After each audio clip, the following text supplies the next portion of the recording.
आप सभी का एक बार फिर से स्वागत है मेरे इस छोटे से चैनल पर।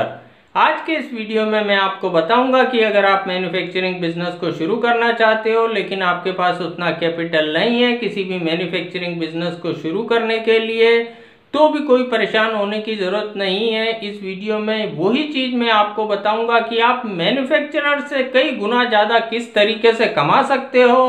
कई बड़ी बड़ी कंपनियां इसी तरीके से करोड़ों अरबों रुपए कमा रही हैं। यहाँ पर एक एक लॉजिकल पॉइंट को मैं आपके साथ शेयर करूंगा कि वो कंपनियां किस तरीके से यहाँ पर बिना मैन्युफैक्चरिंग करे काफ़ी अच्छा अर्न कर रही हैं।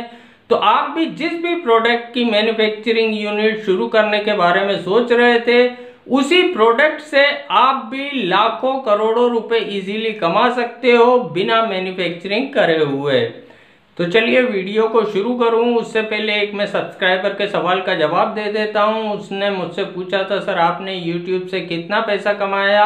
तो यहाँ पर मैं डिटेल में नहीं बताता हूं। यहाँ पर एक लिंक है, आप उस लिंक पे चले जाइए। उससे रिलेटेड मैंने एक वीडियो बना रखा है, आप उस लिंक पे जाके क्लिक करके उस वीडियो को देख सकते हैं कि मैंने यहाँ पर कितना पैसा कमाया है।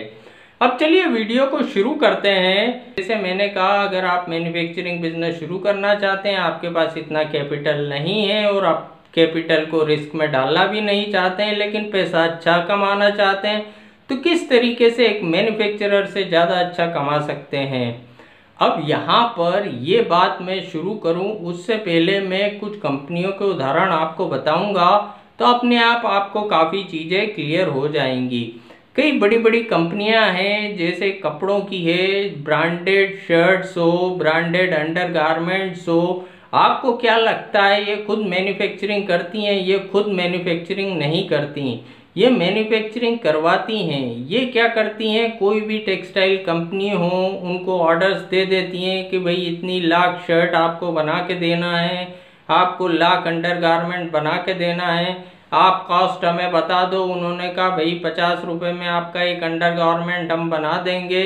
वो 50 में उन्हें बना देती हैं। वो कंपनियां बड़ी बड़ी अपने नाम का ठप्पा लगाती हैं और उसे 200-500 में बेचती हैं। शर्ट 200 में कंपनियां बना देती हैं टेक्सटाइल की और वो 1000-2000 में अपना ठप्पा लगा के आगे बेच देती हैं। बस वो बड़ी बड़ी कंपनियां क्या करती हैं कि जहाँ भी उनका मैन्युफैक्चरिंग होता है, जिस भी टेक्सटाइल कंपनी में उनका मैन्युफैक्चरिंग होता है, वहाँ पर अपने क्वालिटी कंट्रोल इंजीनियर को बिठा देती हैं जो उनकी क्वालिटी चेक करते रहते हैं कि भाई वो टेक्सटाइल कंपनियाँ ठीक ठाक बना रही हैं कि नहीं। यानी मैन्युफैक्चरिंग कर रहा है कोई और लेकिन मैक्सिमम कमा रहा है कोई और। तो यहाँ पर वही लॉजिक है कि भाई अगर हम कोई भी मैन्युफैक्चरिंग यूनिट शुरू करना चाहते हैं, चाहे आप कपड़ों से रिलेटेड, चाहे पेपर बैग से रिलेटेड, चाहे पेन बनाना की XYZ कोई सी भी अगर आप मैन्युफैक्चरिंग यूनिट शुरू करना चाहते हैं, उसके बजाय आप यहाँ पर जिस भी लोकेशन में आप रहते हैं, मान लो आपको पेन बनाने की मैन्युफैक्चरिंग यूनिट शुरू करने के बारे में सोच रहे हैं, तो आप देखिए आपके एरिया में पेन मैन्युफैक्चरिंग कौन करता है। आप वहां पर जाइए, उनसे कांटेक्ट करिए और अपने नाम से उनसे पेन मैन्युफैक्चरिंग करवाइए, तो वो डेफिनेटली काफ़ी लो कॉस्ट में आपको पेन मैन्युफैक्चरिंग करके देंगे। और यहाँ पर आप सिर्फ पूरा टारगेट आपका रहेगा सेलिंग पे, आपका 100% फोकस सेलिंग पे रहेगा। यानी आपकी पूरी एनर्जी उसको बेचने में रहेगी, यहाँ पर आपकी एनर्जी बनाने में नहीं रहेगी। तो जब आपका 100% फोकस सेलिंग में रहेगा तो वहाँ पर रिटर्न ऑटोमेटिक ज़्यादा निकल के आएगा।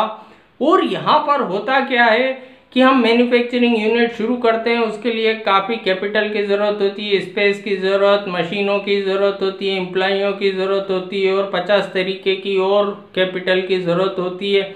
एक बड़ा कैपिटल इन्वेस्टमेंट कर देते हैं, तो जब बड़ा एक कैपिटल इन्वेस्टमेंट कर देते हैं तो हमारा खर्चा डे बाय डे शुरू हो जाता है। मतलब हमारे पास काम हो या नहीं हो, हमें महीने का इतना पैसा निकालना ही है। अगर हमने लोन लेके कोई मैन्युफैक्चरिंग यूनिट शुरू करी तो लोन भरना है, एम्प्लॉइयों की तनख्वाह देना है, बिजली का बिल देना है और 50 तरीके के हमारे पास खर्चे रहते हैं। वहीं पे अगर हम सिर्फ मैन्युफैक्चरिंग करवाते हैं, अपने नाम से उस प्रोडक्ट को आगे सेल करते हैं, मतलब ब्रांड तो हमारा चल रहा है, मैन्युफैक्चरिंग किसी एक से करवाई ठीक है, उससे हमारा टाई अप नहीं जमा तो किसी दूसरे से भी हम करवा सकते हैं। ऐसा नहीं है एक से हम बन जाएंगे, नाम तो हमारा चलने लगा है।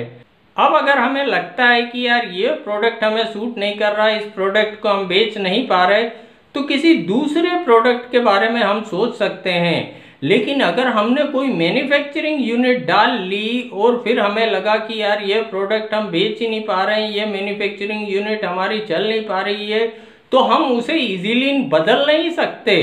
तो यहाँ पर मैन्युफैक्चरिंग यूनिट हम इतनी स्पीड से बदल नहीं सकते, लेकिन मैन्युफैक्चरर करवाए हुए प्रोडक्टों को हम बदल सकते हैं, किसी और प्रोडक्ट पे शिफ्ट हो सकते हैं, हमारे बिजनेस को शिफ्ट कर सकते हैं। और यहाँ पर हमारा कैपिटल इन्वेस्टमेंट भी कम रहेगा, इनिशियल लेवल पे हम कम इन्वेस्टमेंट से इसे शुरू कर सकते हैं, और जब हमें लगे हमारी सेल काफ़ी ज़्यादा होने लगी है तो यहाँ पर हम उसे बढ़ा सकते हैं।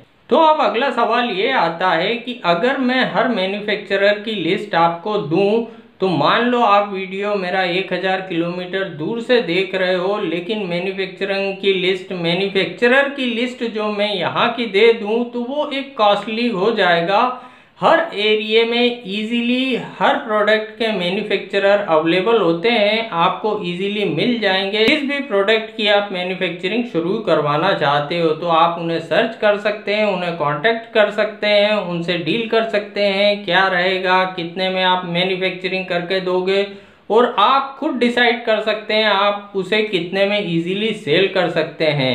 तो आज के वीडियो में इतना ही। अगर ये वीडियो आपको पसंद आया हो तो वीडियो को लाइक, अगर अभी तक आपने इस चैनल को सब्सक्राइब नहीं करा हो तो चैनल को सब्सक्राइब, और जाते जाते वीडियो को शेयर जरूर कर दीजिएगा।